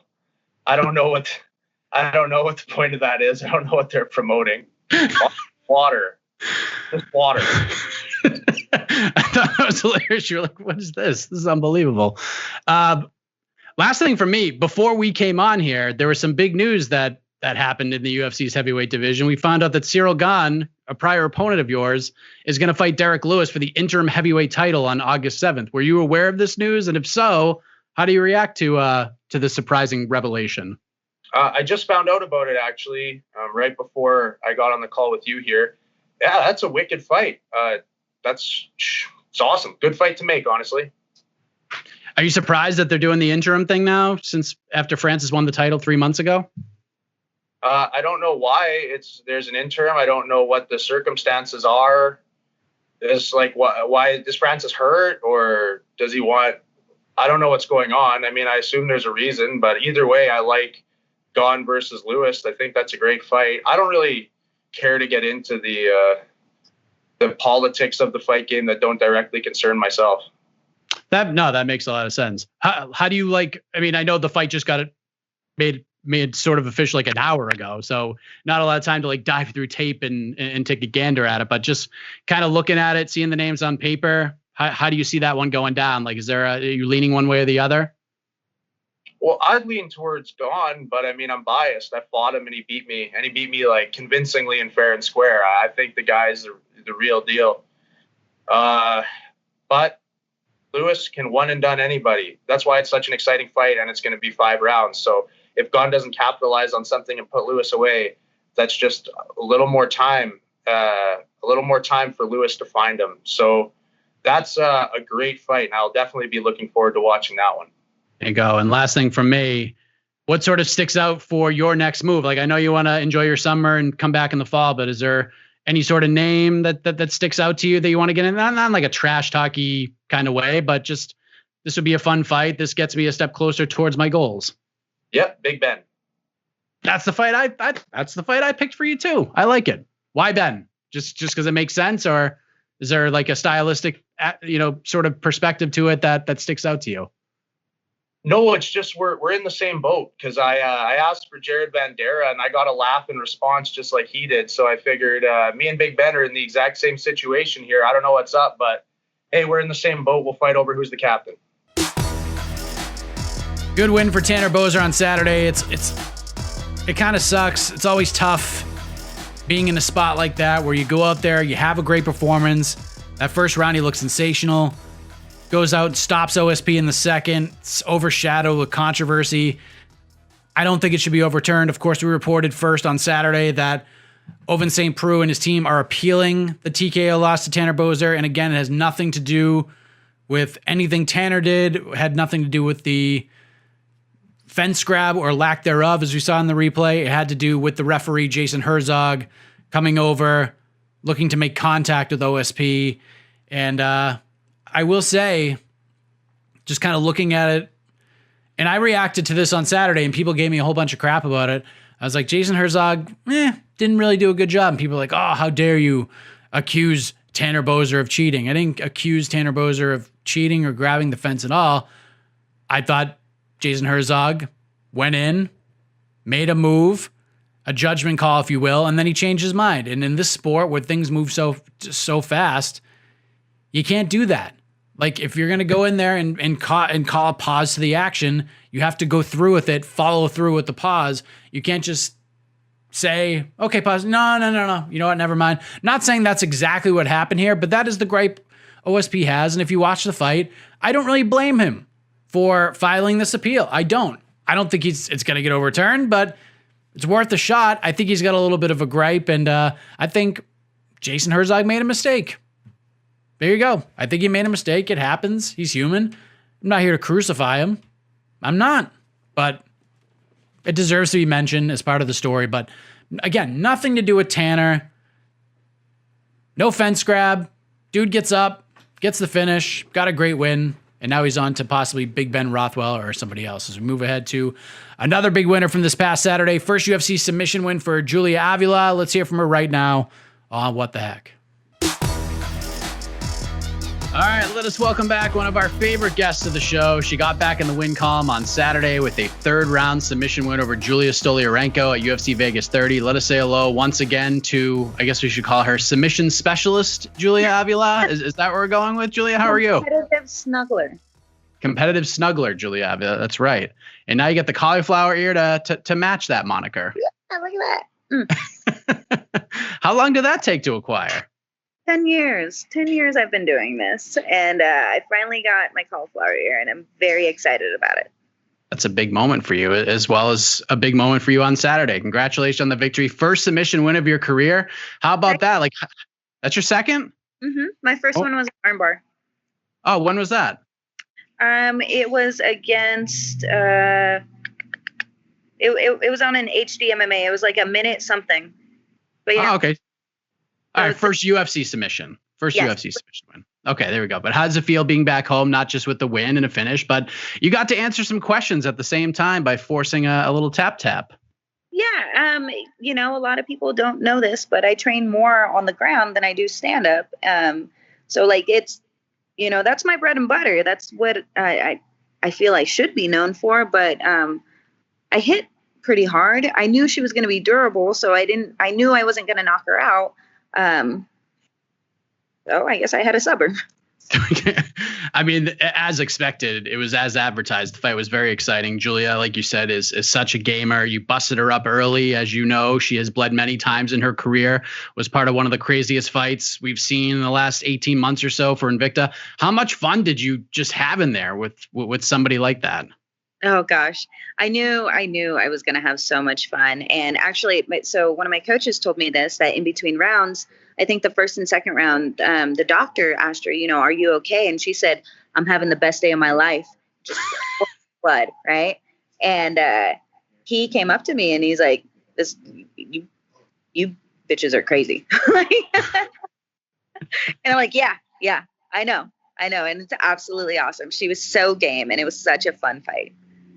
The judges seem to be all over the place with the scoring. I don't know if you knew this, but one had it 2-0 for you heading into the third. One had it 19-19 heading into the third. And one had it 20-18 for her, which is kind of wild to think about. But how did you and your team see it heading into the third round? Like, what was the conversation like after round two? So between the second and the third round, my coach, he told me I lost the second round. And he wanted me to find the finish. I said, okay, coach. Okay. But he told me later that after that, he only said that because he wanted me to find the finish. He wanted me to feel like I was the underdog. Right. But we all thought that I was winning the fight. The only thing I could think of is the judges maybe mistook which Julija was which Julija.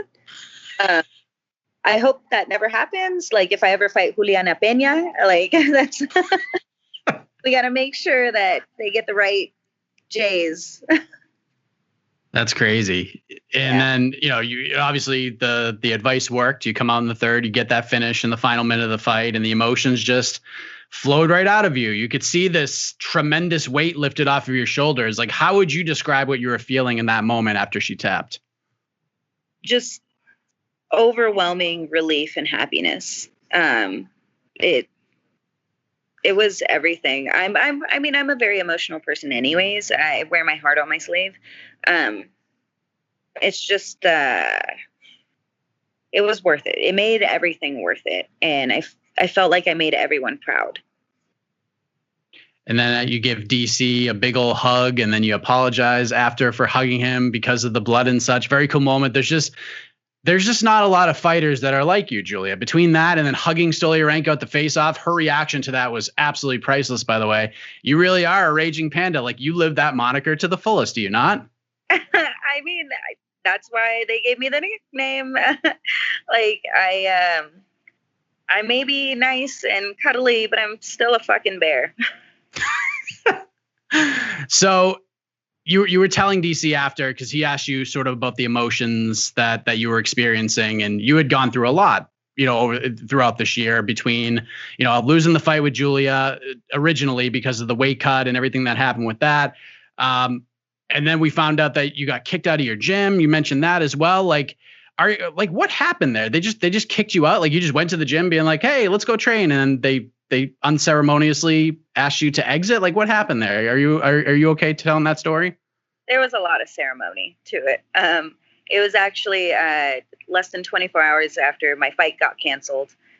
We flew back and we were training because one of my coaches had a fight the next weekend. So we had to get him ready, getting into cut week. So a couple rounds in, coach comes up and yells in front of me and God and everyone and kicks me out. It was just a misunderstanding.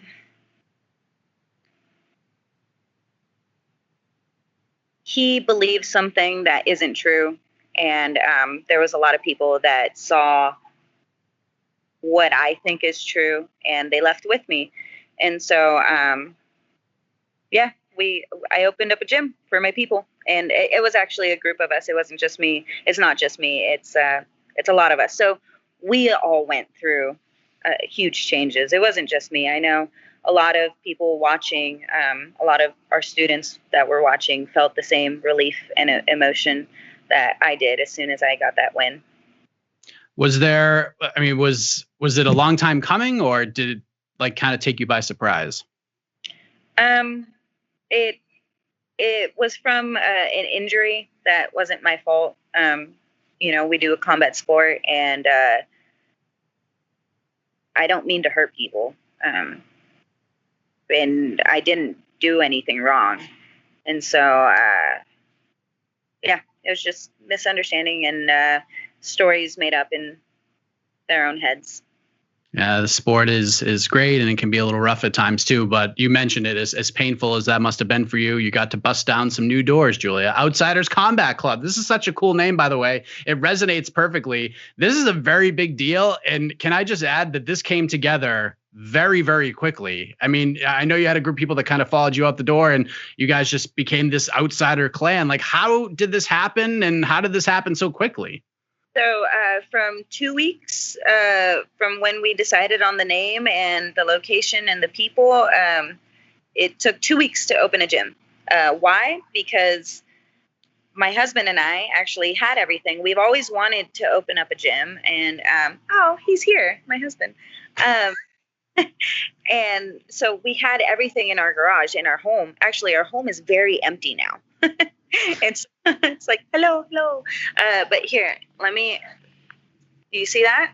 Oh, look at that. Everything back there was in our home. That's my crazy. House. That's my life.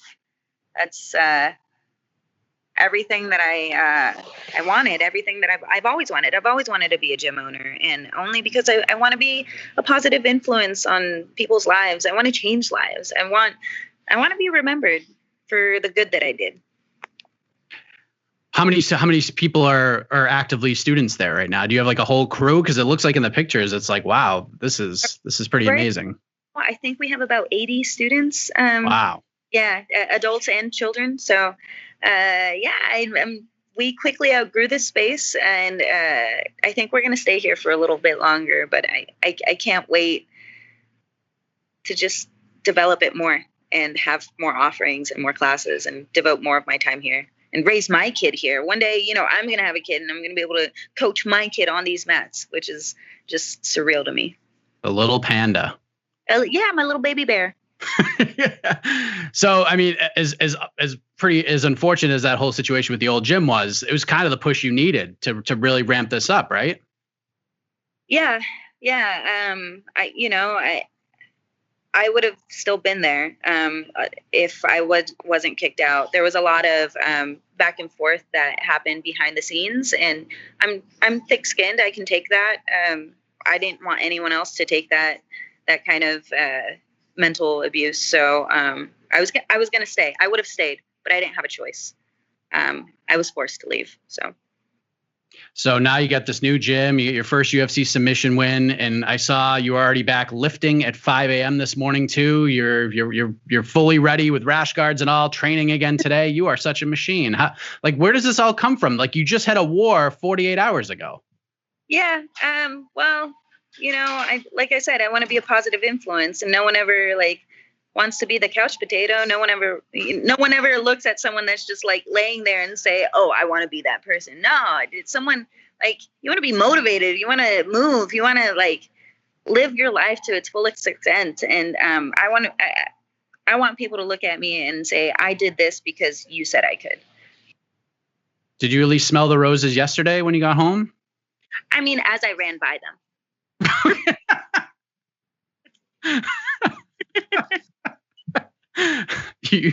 How long did you run? Like, how many roses did you actually run by yesterday?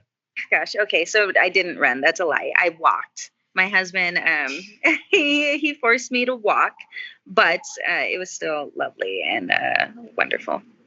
Well, there you go. So outside of being a gym owner, where do we go from here, Julia? I mean, there's certainly some interesting options out there. You're a top 15 fighter at 135 pounds. I assume that you might bump up a spot or two, but what sort of sticks out to you moving forward after that big win? Well, I'm going to work on my scheduling and hopefully get some more cross training out at Glory MMA with James Krause and work with them a little bit more and just develop my skill set here. Maybe one day I'll be a black belt. I don't know. I know Combat Base. I'm working with them with Chris and Melissa Howder. They're amazing, amazing people and so supportive. Yeah, just taking it one day at a time right now. I was going to ask you about Krause because I remember when you kind of put the story out there of what happened with the gym. Like, I know Krause sort of put it out there, like, come train with us, like, come see us. Like, did you see that? Like, and how quickly did it take from you seeing that to get out there? I thought it was a joke at first. I'm no one, right? I'm a girl that calls herself the Raging Panda. Like, who the heck is this girl? And for someone to see me and see my potential, like, that was humbling. And so I messaged him and I went up there and I met him and I was awestruck and I was like, okay, I got to put my best foot forward. So I wore a rash guard set that looked like a gi. So it was my no gi and I look absolutely stupid. I was like, how is this guy going to take me seriously? But no, it was absolutely awesome. That was humbling. That was fun. And I can't wait to develop that friendship and that relationship and just, prove to the world what I can be. He sort of developed this moniker in his own right of being sort of a cheat code as a coach. Like, he just sees things like 5 moves in advance. It's pretty fascinating. Like, what did you take away from getting to work with James and that hungry team over there? Exactly what you said. They're hungry. They're a pack of wolves. They're so smart and just good people.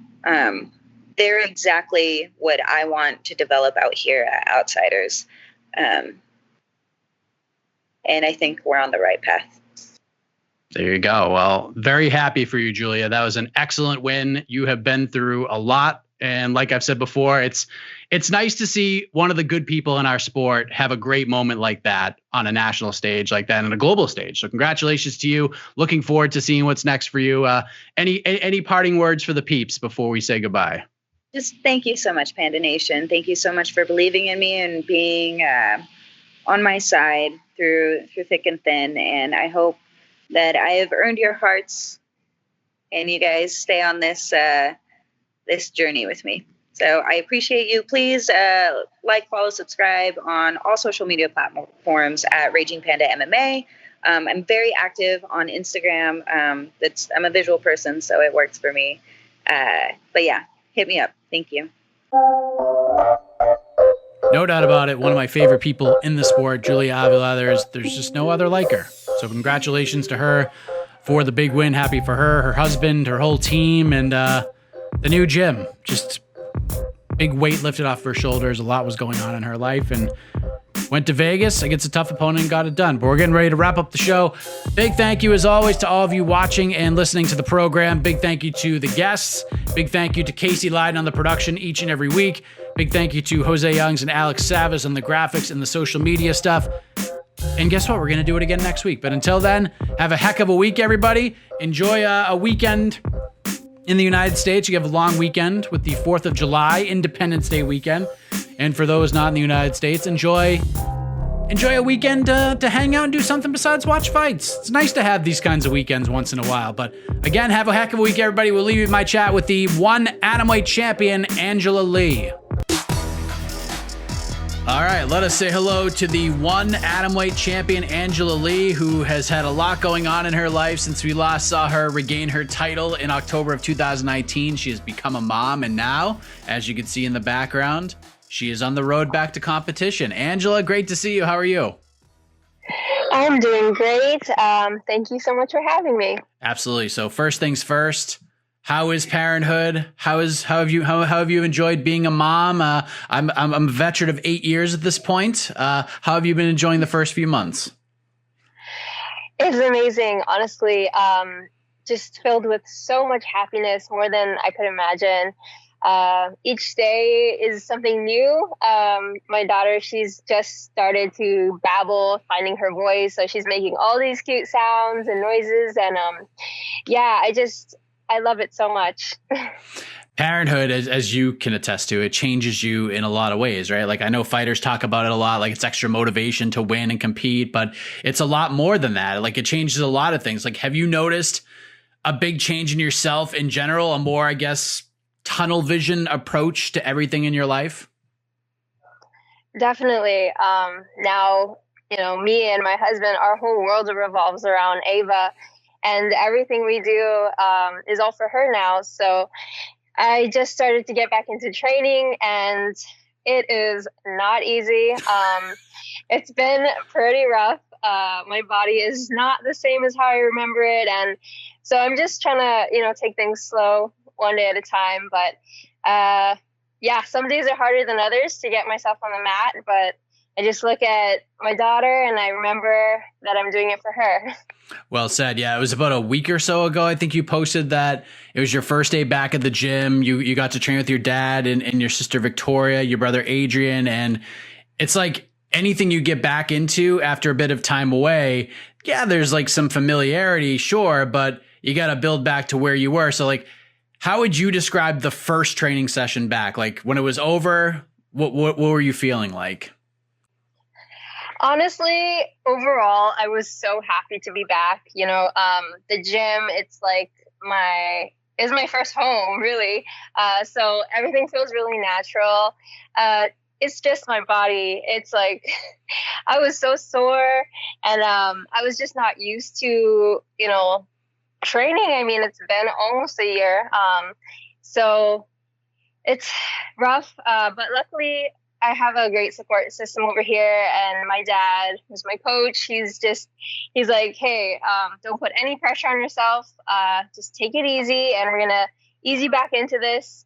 The last thing I want to do is, push myself too hard and get injured. And then not only will that be bad for myself, but I need to take care of my daughter. So, yeah. What was the hardest part of it all? Oh my goodness. You know what? Initially just getting past the warm-ups, because this was the first time that I really exercised, worked out in a while, and I felt like throwing up after the warm-ups, but I stuck with it. And 2 hours of training later, I had an awesome time. It just felt so great to be back, with everyone in this environment. What have you made of the progression of your brother and sister since the last time you trained with them? Oh my goodness. It's crazy. I really, really miss training with them, just because, before I got pregnant, we were training with each other every day. But now, stepping back on the mats with them, I can really see how much growth they've had. In terms of technique, but also size-wise. Like my sister is taller than me, and my youngest brother Adrian, he's just huge. I don't know what happened. Time flies, right? It does. It really does. Scary. So in your world, there's an atomweight Grand Prix that has been booked and rebooked several times now. It doesn't have an official date, but the winner of that tournament is expected to face you for the title. They're hoping maybe it happens sometime this summer, but I guess, how are you viewing this concept as the champion getting ready to return after nearly 2 years away? Do you feel like this is the right way to get to your next fight? I do. You know, in the atomweight division, it definitely has the most women for the organization. It's the busiest. And yeah, there's some, you know, really good contenders that they've brought into the atomweight Grand Prix. I mean, the atomweight Grand Prix is super exciting in itself, just because it's the first, you know, all-female tournament that one's going to put on. And yeah, I'm really looking forward to it. I think it's going to be super fun to see how it goes down, and I'll be tuning in for sure. Meanwhile, for me, it just gives me so much added motivation to get back to training and get back to fight shape as soon as possible, just because I know that these girls are gunning for me, so I got to be ready. What is your ideal time frame looking like? Let's just say this thing happens in the next month or two, and again, we don't really know when exactly it is going to happen. Are you hoping to get back in there before the end of the year? Or are you hoping maybe like the beginning of next year? What's your calendar sort of looking like? What do you have circled in terms of when you'd like to get back in there? For me, you know, I'm really focusing on getting back, and ideally, I would like to have myself, you know, in fight shape by the end of the year. With that being said, I'm not sure how things play out. You know, the world is still kind of not back to normal with, you know, the COVID and things like that. So it makes things a little bit more difficult. I know that the atomweight Grand Prix was supposed to happen earlier, got pushed back. So, you know, we'll see. But all I have to worry about is getting my butt back in shape, and my plan is hopefully by the end of the year to be fight ready. Like you said, everyone in this tournament is going to be gunning for you at some point. Whoever comes out of this is going to be fighting you for the title. Who out of this field do you have your eyes on specifically? Like, who sticks out to you? Who is your favorite, if you will, to come out of this thing and be your next opponent? Have you thought about that at all? I think that, you know, everyone who has a spot in this Grand Prix is, you know, is not to be taken lightly. The matchups are interesting, so I'm really excited to see how that plays out. I mean, it's a fight, anything can happen, and also even more so in a tournament setting like this. You know, I don't want to call out who I think is gonna win the tournament, because you never know, especially with, you know, training conditions now. You don't know who has access to what, and how prepared someone may be. So, you know, anything can happen. I'm just excited that I get to see these girls face off against each other. And yeah, it's going to be one hell of a tournament. As we discussed earlier, your family fully entrenched in this game. Christian, of course, the lightweight champion. He's a new parent as well. Just coming off this phenomenal performance back in April, first round finish. It was on TNT in the US, which is a very big deal for one. What did you think of his performance and what he's been doing overall in the last 2.5, 3 years? Christian is just getting better and better. And the scary thing for everyone in his division is that he's just getting started. I mean, he just celebrated his 23rd birthday yesterday. So, you know, literally he has so much more to go. And, you know, the way he trains in the gym every single day is just so motivating and inspiring for me. And yeah, I think that now that he has a daughter, and now that he's a dad, he has just so much more motivation. So he's going to be even scarier in the cage, if that's possible. What's the age difference between your two daughters? So my daughter, Ava, she was born April 16th. And then Christian's daughter, Aaliyah, was born May 1st. They're 15 days apart. All right. That's a good birthday for yours. My son was born April 17th. So you got me by a day. So nice. How about that? And then we talked about Victoria, who just won her pro debut back in February. She looked phenomenal as well. Submission win in the second round. It's one thing to watch Christian do his thing, but to see Victoria go out, your little sister go out there and put on a performance like that, as big sis, what was that like for you? Oh my gosh, it was just so surreal. I was really bummed out that I couldn't be there for her debut because, I really just saw myself being there cage side, and that's what I really wanted to. But I was in my third trimester, so I couldn't travel. And also with the COVID situation, she was not allowed any more people to go with her for the fight. But I was just up and screaming at my phone and, supporting her from here in Hawaii, and so proud of her, to think that she put on a performance like that at just 16 years old is, it's very, very, there's so many more things to think about. And not only do you have to be prepared for, to face another professional MMA fighter, but all the nerves that she had to deal with and she overcame. So very proud of her. Could Adrian be the best of the bunch? Is this possible? Because this just seems like the growth from like from the oldest to the youngest. It just seems, I don't know. It's just wild. I mean, you get 2 world champions in the family, and now you're watching, Victoria have the success she's having. Is it possible that Adrian could be the best of the bunch when his prime comes? I don't want to give anything away. Adrian, he's still 15 years old, but the guy is a beast. He is. And it's very nice to see how he's progressing. And so who knows? All right, fair enough. Keep that secret. Mystery is a good thing. What was your experience like? I know that the Apprentice One Championship Edition is about to hit the US pretty soon, if memory serves me correctly. I know you were a part of that. What was that like for you? What was that experience like for you being a part of a show like that? That was super fun. It was a really awesome experience. I hope that I definitely get more opportunities like that in the future. It's different than fighting. You got other things to worry about, like saying your lines correctly, and it's long days with filming too. But definitely very enjoyable and super cool for me to see, behind the scenes of how this all works. Well, that's good to hear. I'm glad you got those experiences, and I'm glad you get to experience being a mom. You have a big smile on your face, so you can tell it's all good as you get ready to make that journey back into the cage. Hopefully sometime at the end of the year, maybe next year, we'll see how that all goes. Of course, we got the atomweight Grand Prix to take place, and we'll see who comes out of that. But Angela, glad to see this background behind you with the cage behind you, getting back at it. And we wish you all the best in this journey back to the cage. And I appreciate the time very much. Thank you so much. Hope to be speaking with you guys soon. You're listening to the Vox Media Podcast Network.